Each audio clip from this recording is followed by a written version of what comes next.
Good day everyone, welcome back to Shazmaths. As you all know, it's just around 1.5 months remaining in the exams now. So we are back at the right time. At this stage, what I expect from you guys is that your whole syllabus and your practice with the topical past papers should be completed. Just a quick recap, make sure that you must have gone through the new syllabus pattern that's being implemented in 2025. That means there won't be any calculator allowed in paper 2. So what are we going to do now is we'll do a yearly past paper together today. And in case you guys have still issues in your doing your topical past papers or in any of the topics, you can still reach out to us. You can contact us on our website, or the best is just send us a text message on WhatsApp in these given numbers below. All right. So in today's class, what are we going to do is we will do the yearly past paper. We'll start off with those ones. I'll give you a few hints which I've been repeating in my past videos as well, but we'll do it today as well. I'll give you the hint that what is the most efficient and the best way in order to practice for the whole exam. So now, until now, if you guys have not done the whole past paper, that's fine.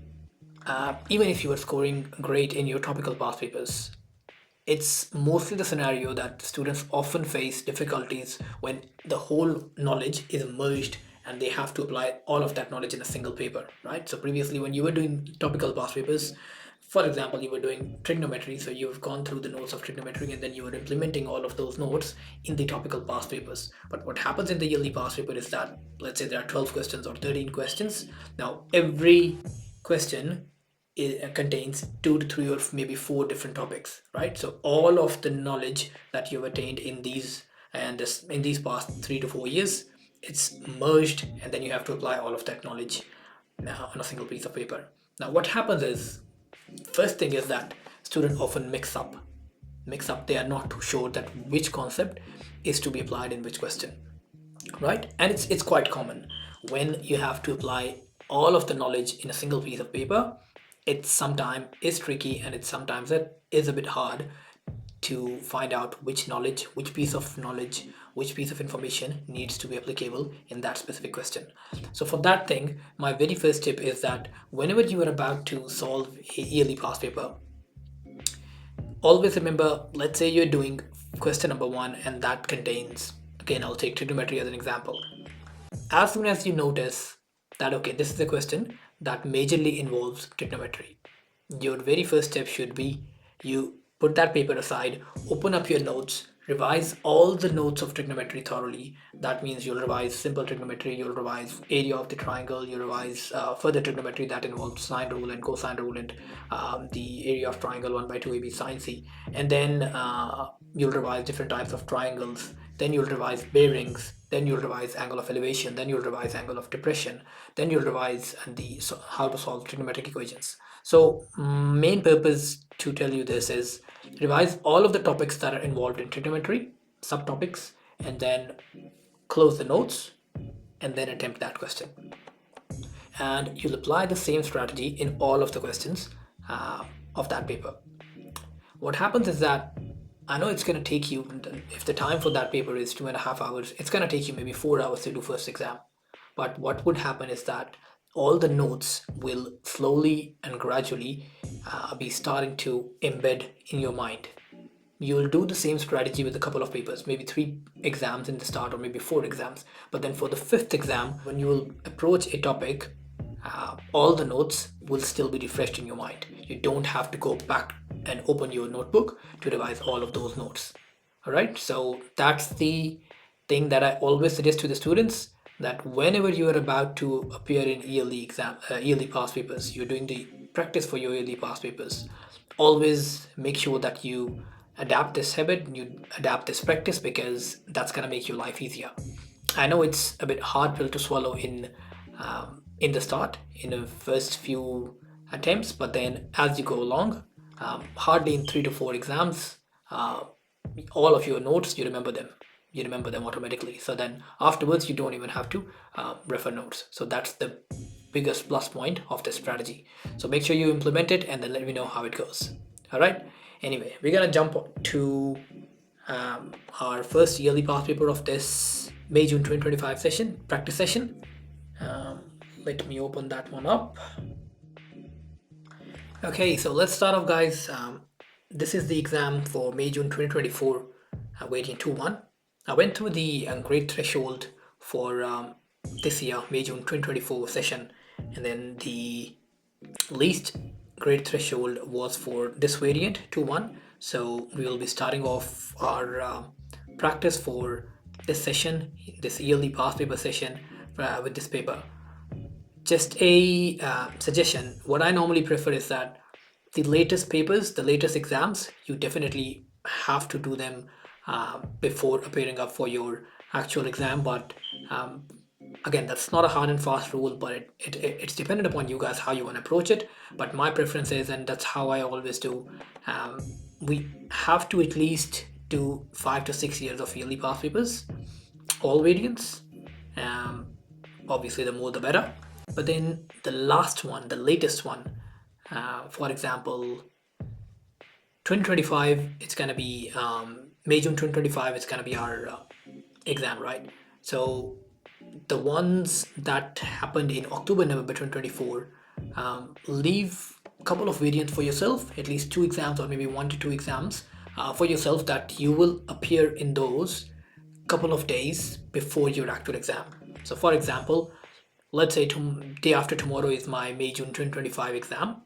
What I will do is, after going through all of my notes revision, after going through my topical past paper practice, after going through my yearly past paper practice, once everything is complete, I'll leave those 2 exams for my final checkup. Basically, I would want to appear in those exams and to have a look at how well do I perform in those ones, and then I'll mark myself up. And obviously, why I'm saying is that it has to be done 2 days prior to the exam is because, let's say you score out of 130 in paper 4, you score 110, 120.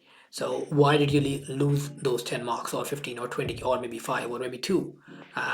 Why did you leave those, or why did you do those mistakes? You have to go through them, right? So that's why I do it at least 2 days prior to exam, your final exam, so that you can go through your mistakes and have a look at where did you go wrong. All right, anyway, we're going to be starting off with this one.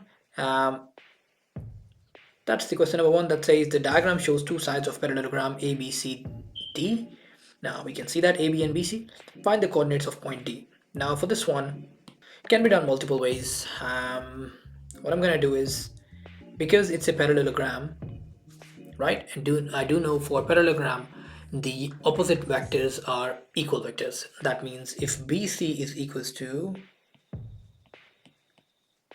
I can see that, have a look, 1 2 3 4 units in x-axis and 1 2 units in y-axis, so it's going to be 4 2, and then that should be equals to AD. When I say equal vectors, again, that's a concept we studied in vectors. Just a quick recap and a quick hint that equal vectors are those vectors who have equal magnitude and have same direction, that are parallel, right? So if they have same magnitude, that means the x coordinate and y coordinate, in order to go from A to D, it's going to be same.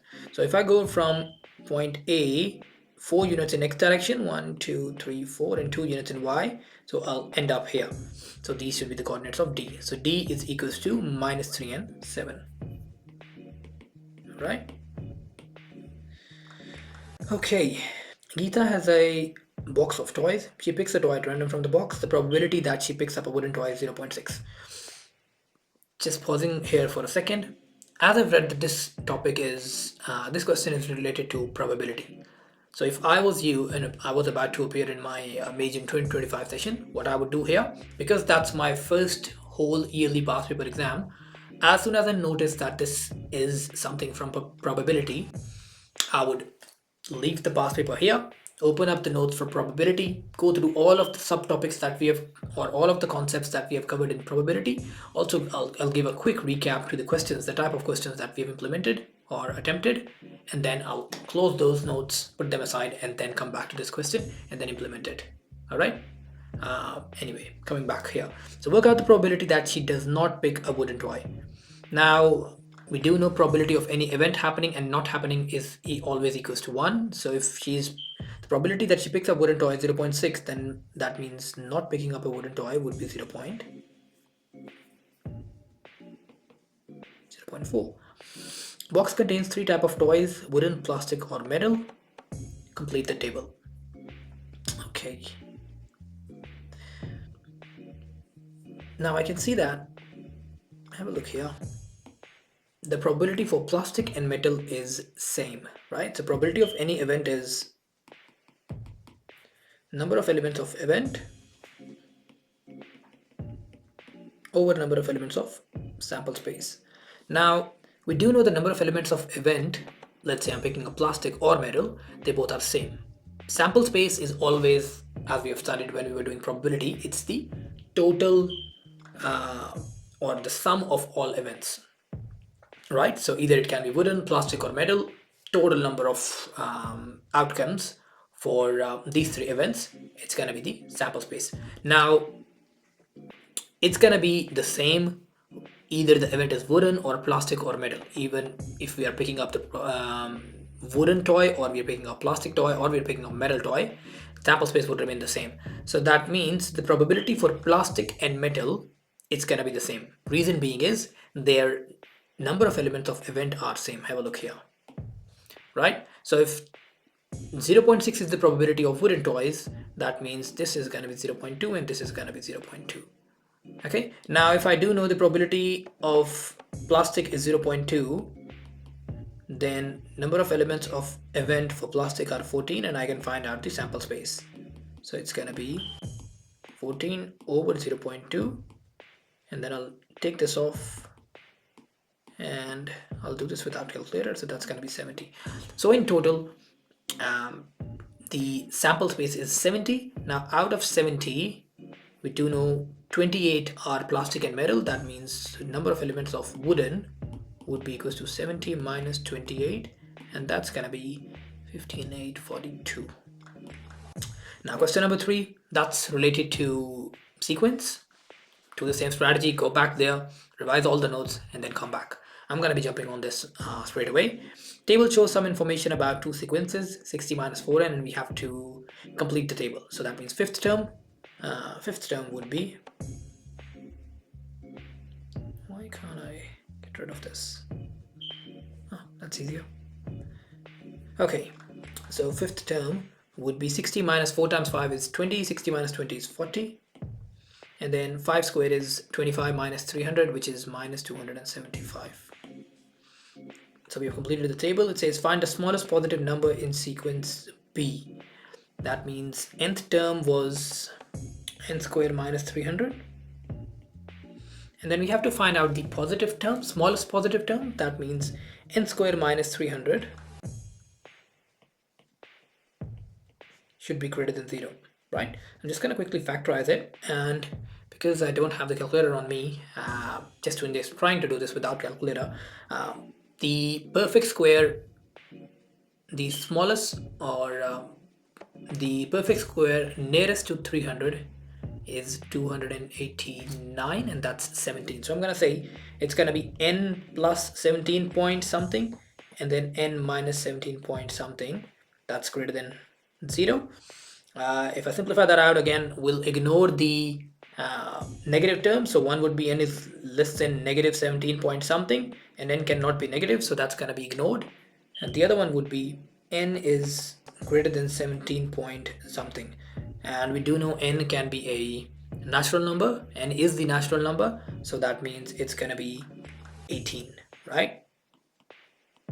So we'll pick up the value of n at 18, and that's gonna be 18 square, which is 324 minus 300, and the answer is 24, right? Okay, find the greatest odd number that is a factor of 140 and a factor of 210. So it carries 2 marks. Yep. So I'm just going to quickly factorize them both. So 140 would be 2, 7, 0, 2, 35, 5, 7, 7, 1.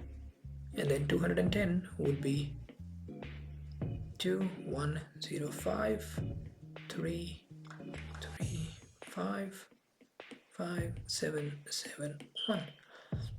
So greatest odd number, that is a factor of 140 and 210. So factors of 140 are,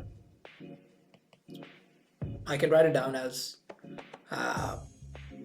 if I do as a product of its prime factor, it's going to be 2 squared times 5 times 7, and then for 210 it's going to be 2 times 3 times 5 times 7, right? So have a look, what is the greatest odd number that I can see amongst these product of prime factors? It's going to be 7, right? So it says greatest odd number. It's not a prime factor, so 5 times 7 is 35 as well, and we do have 35. Okay, pardon me, it's gonna be 35, because the greatest prime factor of both is 7, but then the greatest odd number, that's factor of both, what I've done is I multiplied both of them. So if I multiply anything by 2 or multiple of 2, it's gonna be an even number. Okay, it can never be an odd number. So that's why I multiplied these two and I got that, okay, it's gonna be 35. 5 times 7 is 35. And 35 is over here as well. That means that is the biggest number, which is a factor of these two. Diagram shows a shape made from a triangle JKL, and a semicircle with diameter JL. We can see that it's a triangle, right angle triangle and a semicircle. JKL is an isosceles right angle triangle with JK equals to JL 12.8, which is marked on the diagram. Calculate the area of this shape. Now, area would be, again, there is a, so total area of this shape. There's a triangle involved. I'm just going to apply 1 by 2 times base times height, right? That's area of triangle. Plus, that's a semicircle. Area of circle is pi r square, and then semicircle would be pi r square by 2. So I'm just going to erase this. So if this diameter is 12.8, the radius would be 6.4. So 6.4 square whole divided by 2. You simplify that out and then you'll get the final answer. I'm trying to solve this again without the help of calculator. This type of questions you won't be getting in May, June 2025 because there is no calculator allowed, right? So these calculations, the examiner won't expect you to do such calculations. He won't be giving you such questions in that exam. There will be questions containing area perimeter. They can be, but then they'll be of such extent that the use of calculator would not be required. All right. Anyway, you simplify that out and you're gonna get your final answer. Calculate the perimeter of this shape. Now, remember, perimeter is always sum of all boundaries. So what boundaries are included here? We can see, I'm just gonna shade that or highlight that. Where is my highlighter? So it's gonna be this one, and this one, right? So these will be the, and these sides will make up the perimeter. That means it's 12.8, which is the side of a triangle. So I'm going to say perimeter equals to 12.8 plus, so have a look, this part is the circumference of the semicircle, which is, for full circle it's 2 pi r. Remember the formulation. For semicircle it's going to be pi r. So pi times 6.4, which is the radius, plus this side is the hypotenuse of a right angle triangle. Okay, so hypotenuse was equals to, you'll apply Pythagoras theorem to find this out. So it's going to be square root of 12.8 square plus 12.8 square. Simplifying this out, you'll get the perimeter of this shape. 4 marks. These are the first 5 terms of a sequence. Again, sequence 11, 18, 25. Okay, I can see it's, the difference is 7, 7, 7, 7. Nth term of the sequence. So remember the formula? For nth term, the formula was, so it's going to be a plus a is the first term plus n minus 1 times difference is 7. Simplifying this out, it's going to be 11 plus 7n minus 7, So 11 minus 7 is 4, so 7n plus 4. Okay, the value of a car is $8,000. Each year the value of car decreases exponentially by 25%. Calculate the value of this car after 3 years. Okay, so we do know the initial value. Now, because it's decreasing exponentially, this is something you can relate it to percentages as well. You can relate it to compound interest as well. That's the formula that I'll be applying. Again, go back to the notes, revise arithmetic, which includes ratio as well, percentages as well. Also revise the compound interest, the simple interest, those formulas. And then there was another concept that we covered, that in such scenarios we can always use the compound interest formula, but then because the value is decreasing exponentially, there will be slight change in that formula. Okay, I'm going to apply that straight away. So the final value, I'm just going to say value would be equals to principal value, which was 8,000, initial value 1. The original formula for compound interest was 1 plus r 100 whole to the power of n or t. Because it's decreased, it's being decreased, so I'm just gonna substitute that plus with a negative sign. And rate is it's 25%, so 25 by 100 is 0.25, and time is 3 years. All right, so solve it out. 8,000 times, I can try doing without calculator, but again remember this was something for which calculator was involved, so was allowed. So take this off. It's gonna waste my time. So yeah, you solve out this calculation and you'll get the value of the car. Moving on to the next one, it says Amir invests $1,500 in an account. The account pays compound interest at a rate of R% per year. At the end of 8 years, the value of his investment is this much. Find the value for. So that's of 3 marks. We do have principal amount. We don't know the rate, and we know the total investment now, and we do know the time, the value of time, right? So it's going to be the same formula. So it's 1656.73 equals to P, which is 1500 times 1 plus, we don't know the rate, divided by 100 whole to the power 8. Okay, so this will be divided here. 1656.73 divided by 1500. You take 8th root of it, and then you subtract 1 from it, and whole answer you multiply it by 100, and you'll get the value of R. Okay, moving on to the next one. Find the inequalities that define the unshaded region R. So how many lines are forming this inequality? It's 1, 2, 3, 4, right? So it's 4 lines. So I need the equation for 4 of these lines. So what would be the equation? There are 2 solid lines, so that means there'll be 2 equations, and then there'll be 2 inequalities. Okay, so I can see that for this line it's going to be the line is y equals to 1 straight away, and R is defined, apologies, I'll rephrase my words. There'll be 4 inequalities, but then 2 of those inequalities would contain greater than equal to or less than equal to as well. The other 2, because they are dotted lines, the points on that line, they are not included, so it's going to be only an inequality. That means either less than or greater than. All right, okay, so y equals to 1 is the equation, and the region R is above that line, so it's going to be y is greater than equals to 1. That's the first one. Second one would be, have a look here onto this one. So y equals to 5 is the equation, but then region R is below that, so y is less than equals to 5.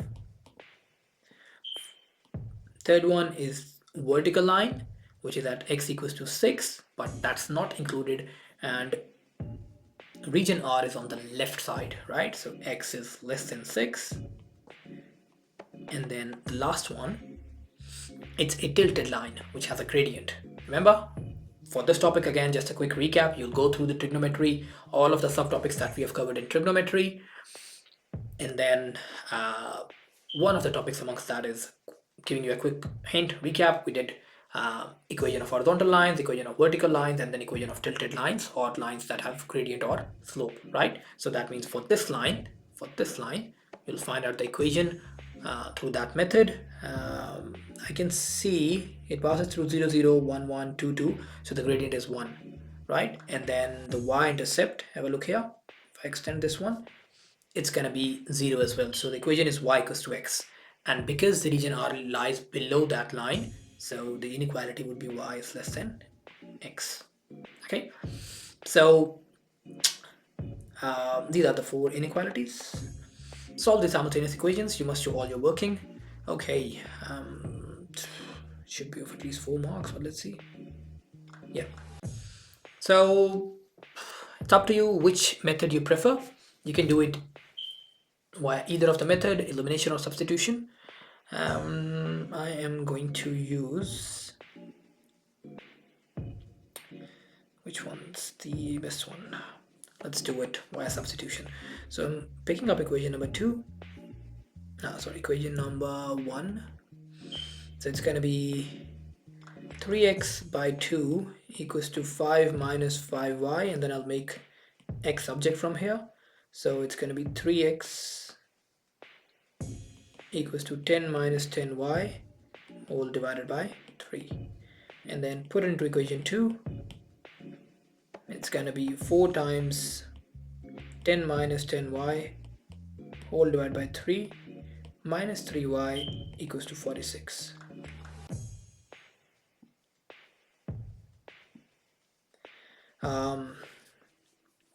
Okay, let's open that up. So it's going to become 40 minus 40y minus, I'm going to take the LCM straight away, so 9y, and then multiply 3 on the other side.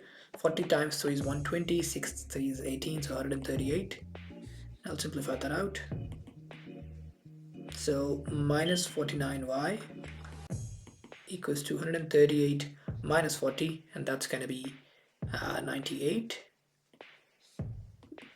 Divide 49 over there. It's going to be minus 49 on the other side, and that is minus 2.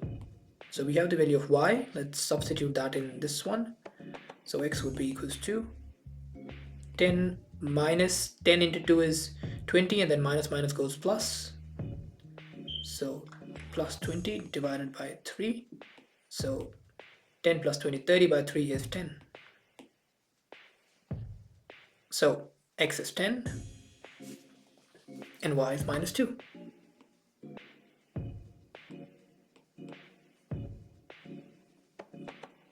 How many questions we have? Alrighty.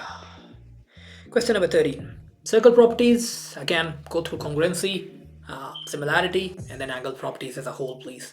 Angle properties, that contains the angle properties of multiple shapes. Each interior angle, the concept of each interior angle, each exterior angle, sum of interior angles, those formulas, and circle properties as whole, and the properties of all the shapes as well, please. So go through them. I know it's going to take a while, but it's worth it, trust me. I'm going to be jumping onto the question straight away. So that diagram shows a cyclic quadrilateral.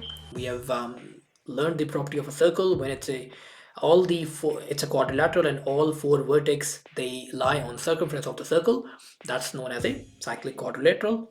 That means the sum of opposite angles is equals to 180 degree. They are supplementary.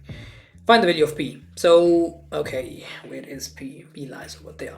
Now I can see that this one and this one, they are opposite. That means the sum should be equals to 180. Apologies. So it's gonna be 4m plus 5m should be equals to 180 degrees, right? So 9m equals to 180. Therefore, straight away I can see that m is equals to 180 divided by 9, which is 20 degrees. Okay, and then the other equation would give me p plus 4m, m is 20, so 4 times 20 is 80, plus 38, this should be equals to 180. So p equals to 80 and 30 is 110, 118 goes on the other side, so 180 minus 118 degrees. So P is equals to 2 and then 60, so 62 degrees. That's what we have to find out. Okay. Question number 14. Diagram shows a circle with radius 9. Calculate the area of shaded major sector. Again, circle properties by its mensuration. So you'll revise the notes for mensuration. Yes, you might have to revise the and it's handy to revise the formulas for other shapes as well. At the moment, I'm just gonna quickly do it. So we have to find the area of major sector. We do know area of sector is 1 by 2 r squared theta, but that if the angle is in radian. At the moment, angle is in degrees, so x by 360 into pi r squared. So that's the formula for area. So I know area of shaded sector,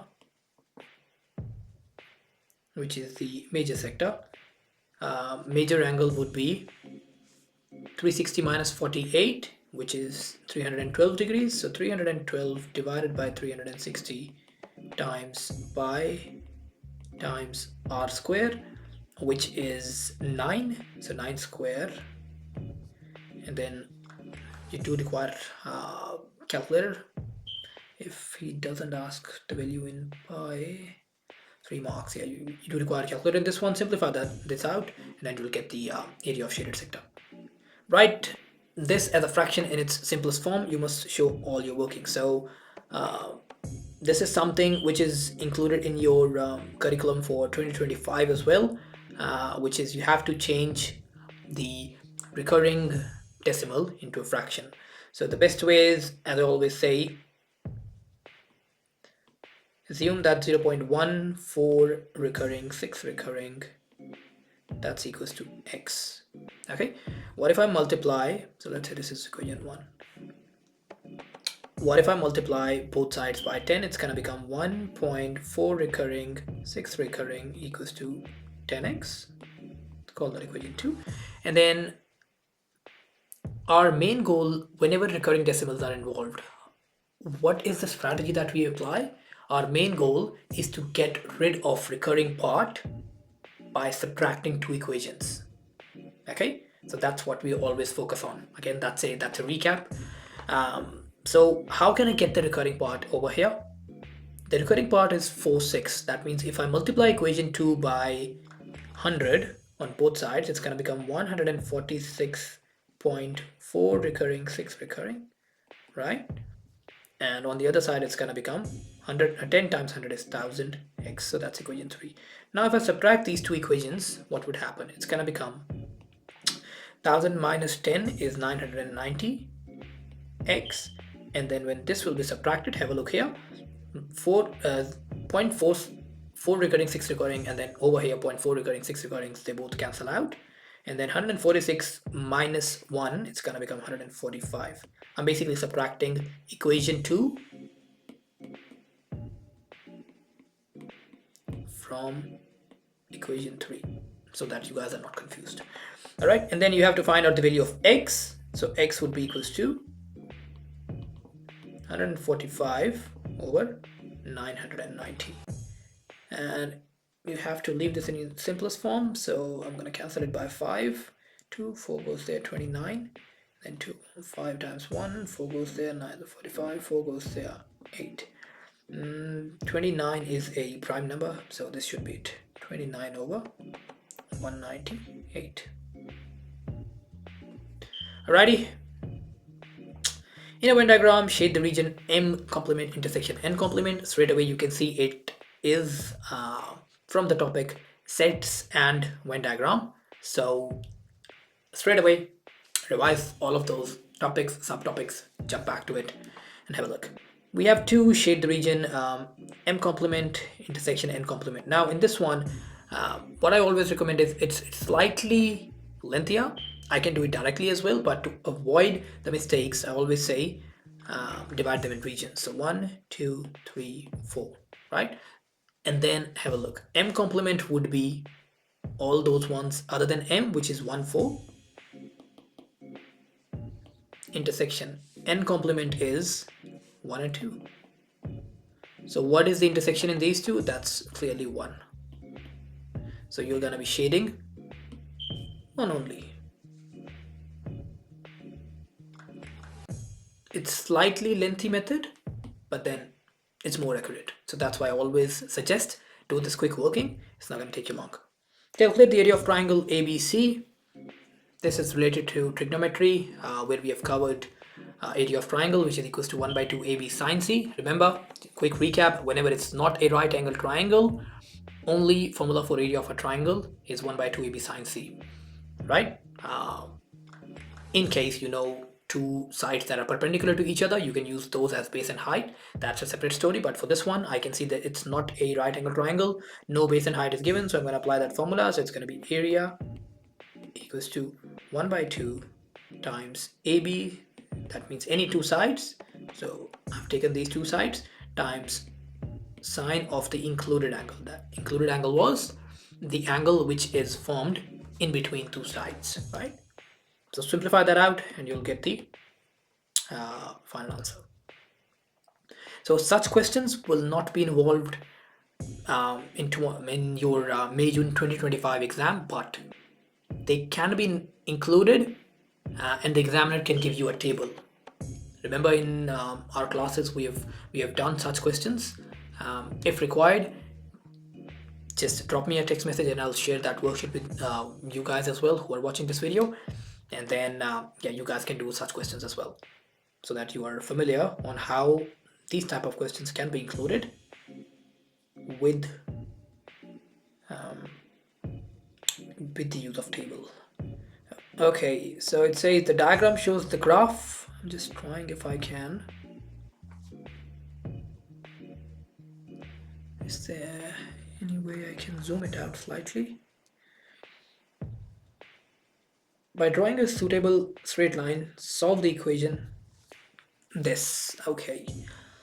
So in such scenarios, again, what you have to do is you have to find out or you have to make sure that this equation is expressed in terms of this equation, which is almost the same, x cubed plus 4x squared minus 2. Okay, that means this graph, what is drawn, it shows left hand side of the equation already. So what do we have to do is we have to make a straight line for the right hand side. At the moment it's a linear equation, y equals to 2x, which indicates a straight line passing through origin. So I'm going to be drawing that one. So it's up to you if you want to select few coordinates. We can do it this way as well if you find easier this way. So y equals 2x, you put 0, you'll get y as 0, you put x as 1, you'll get y as 2, you put x as 2, you'll get y as 4, right? So I'm just going to mark, I'm going to mark these points, 0, 0, 1, 2, and then 2, 4. 2 is not here, so let's, it's not on the grid, so let's do minus 1. So if x is minus 1, y is going to be minus 2, right? So minus 1 and minus 2. Let's draw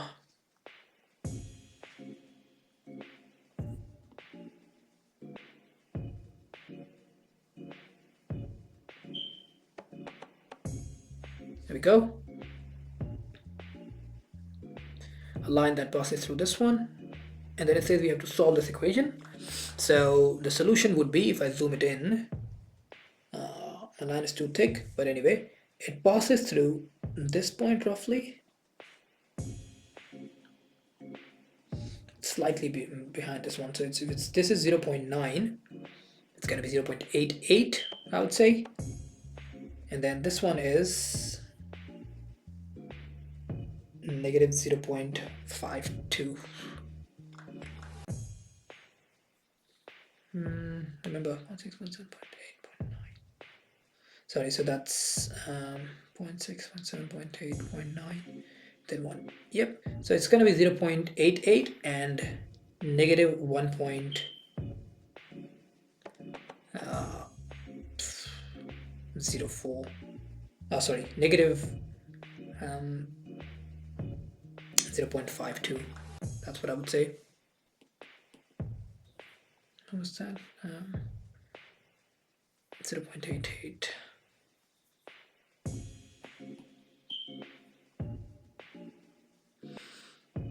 Question number 19. It's from factorization. So let's do it quickly. Remember, again, revise algebra. Now I know the topic algebra that we have covered, that's a massive topic. We have included heaps of other topics in algebra as well. But as I always say, it's worth it. Make sure at least you revise for this one, you revise whole of the factorization and expansion that we have done. Okay. So 12m square minus 75t square. I'm going to see what's common in here, and I can see it's 3 is common, and then there's nothing else common, so it's going to be 4m square minus 25t square, and that's not completed at the moment. I can see the formula a square minus b square is being applicable, the identity, so it's going to be 2m whole square minus 5t whole square, which is equals to 3 times 2m plus 5t and 2m minus 5t. So that's your final answer. I'm just gonna copy that one here.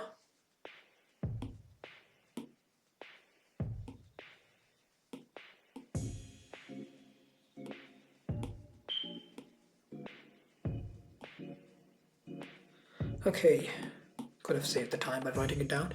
Regardless, so part B is factorization of 4 terms. You take common in pairs, so I'm just going to rearrange them so it's slightly easier, and then you take common in pairs, so that means y times x plus 3 plus 5 times 3 plus plus 5 times 3 plus x, which is again, this is same, so final answer would be y plus 5 times x plus 3. That's it. Last one is solution of trigonometric equation. How many marks does it carry? 3 marks. Okay, we have to solve this equation. Remember, revise whole trigonometry, but the most important thing is that subtopic, solution of trigonometric equation and trigonometric graphs as well that we have done. Okay, I'm gonna be jumping onto it right away. So this one would be 8 sine x equals to 6 goes on the other side, 1 minus x is minus 5. Sine of x would be equals to negative 5 over 8. Afterwards, again, what you do is you find out the quadrant. Calculator is allowed. I haven't used calculator till now, but for this one I will use it because that's slightly can be tricky. I don't think so it would be, but still I'm gonna be using calculator to solve it out. Okay, so remember those steps. We have made trigonometric ratio as a subject of the equation. The next step is we will draw these quadrants. So because sine is negative, I can see sine of x is negative 5 by 8. So sine is negative in third and fourth quadrant, and let's mark the basic angle. So sine inverse of 5 by 8 would give me 38.68 degrees. 38.68 degrees, right? Okay, and then the last one is the required angle is always from the positive x-axis. Depending on the domain, you either go anti-clockwise, which is the positive angles always, and then if you go clockwise, it's negative angles. It's treated as negative angles. That's the sign convention. But because the domain contains all the positive angles, and in your scenario, most of the times, the examiner will ask for positive angles. Okay, so let's find out the positive angles. So I'm going to be going around until I collide with this line. So this angle would be 180 plus 38.68, which is 218.68 degrees. So that's first answer. Second one is gonna go around again until I strike or collide with the second line, right? And this whole angle is 360. If I take away this 38.68, it's gonna give me 321.32 degrees.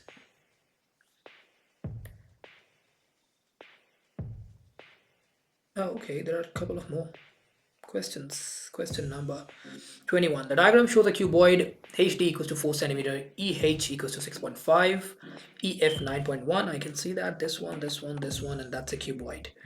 Calculate the angle between CE and base CDHG. Important question. Such concept is being have been tested in recent years, and probability is the examiner is gonna be testing the same concept again. This is the concept that have been again tested in recent years, so make sure you're familiar with this one. We made video before May-June 2024 session as well that this type of question is most likely to be in the exam, and it was there. So that's a tricky one. We have done this before, but I'm just gonna quickly revise that one for you. So CE is this line, the dotted one, you can see that. CDHG is a plane, base plane. So the idea is, what is the angle that this line makes with the plane? So what do? Is you always assume that, okay, you've got a light source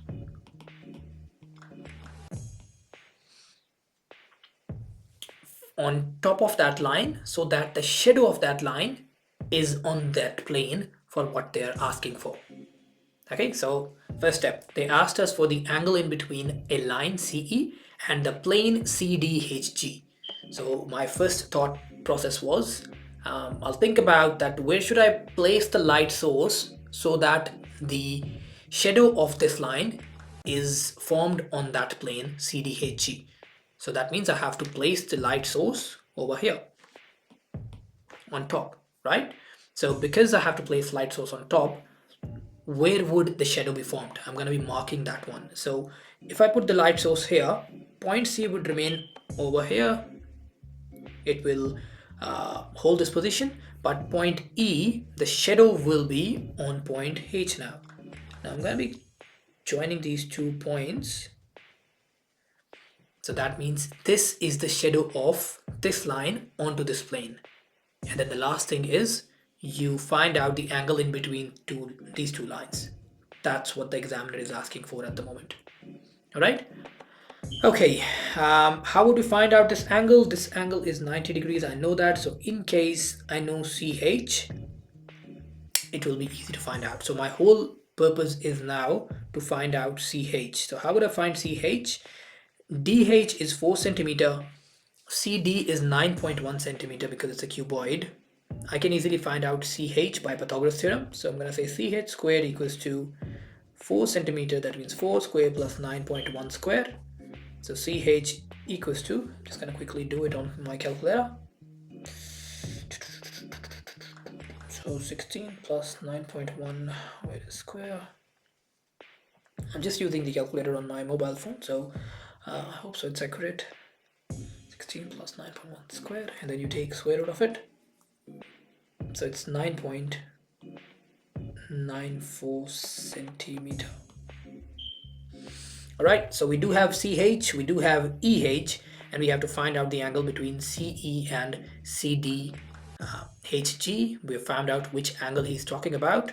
So that means we do have base and we do have perpendicular. So we'll apply tan. So tan of x equals to proper, that means 6.5, and then base is 9.94. So x comes out to be 6.5 divided by answer, and then you take tan inverse of this answer. So that's 33. Why does it do that? 33.18 degrees. Okay, so that's the final answer. I think it should carry 4 marks at least. 4 marks. Wow, big chunk of marks.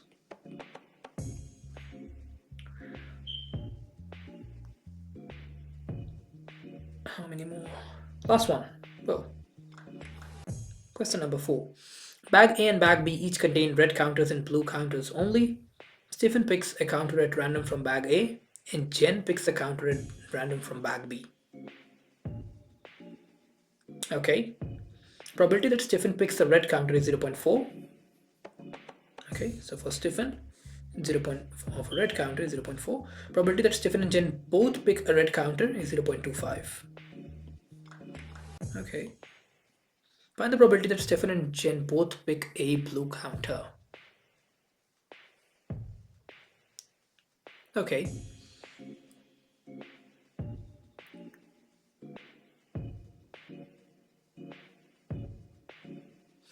So if I draw the probability tree diagram for Stephen, that's for Stephen, and then that's bag A, right? And that's bag B, which who's the other one? Jen. So it's red, and then it's blue, red, blue. So probability that Stephen picks a red counter is 0.4. That means blue would be 0.6 because there is no other ball counter in the bag. So that's why the probability would be either 0.4 for red counter. The blue would, probability for blue would be 0.6. Now, probability that Stephen and Jen both pick a red counter is 0.25. Okay. So, what would the probability that they both pick a red counter? It's going to be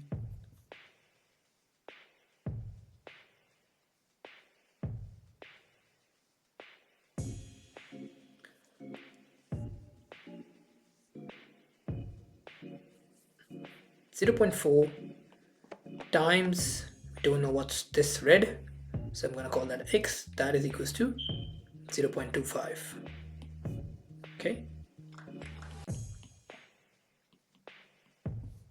So x would be equals to 0.25 divided by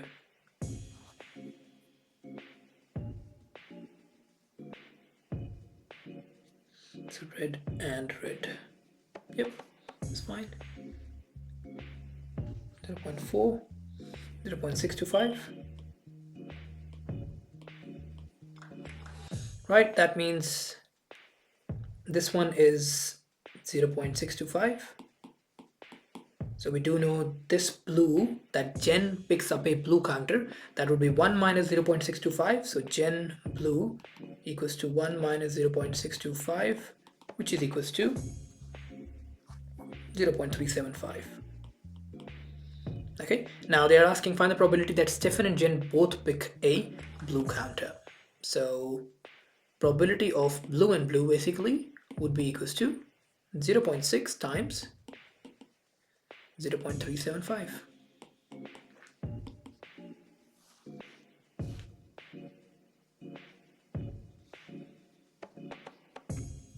Which is 0.225. So that's the final answer. And just gonna write it down here.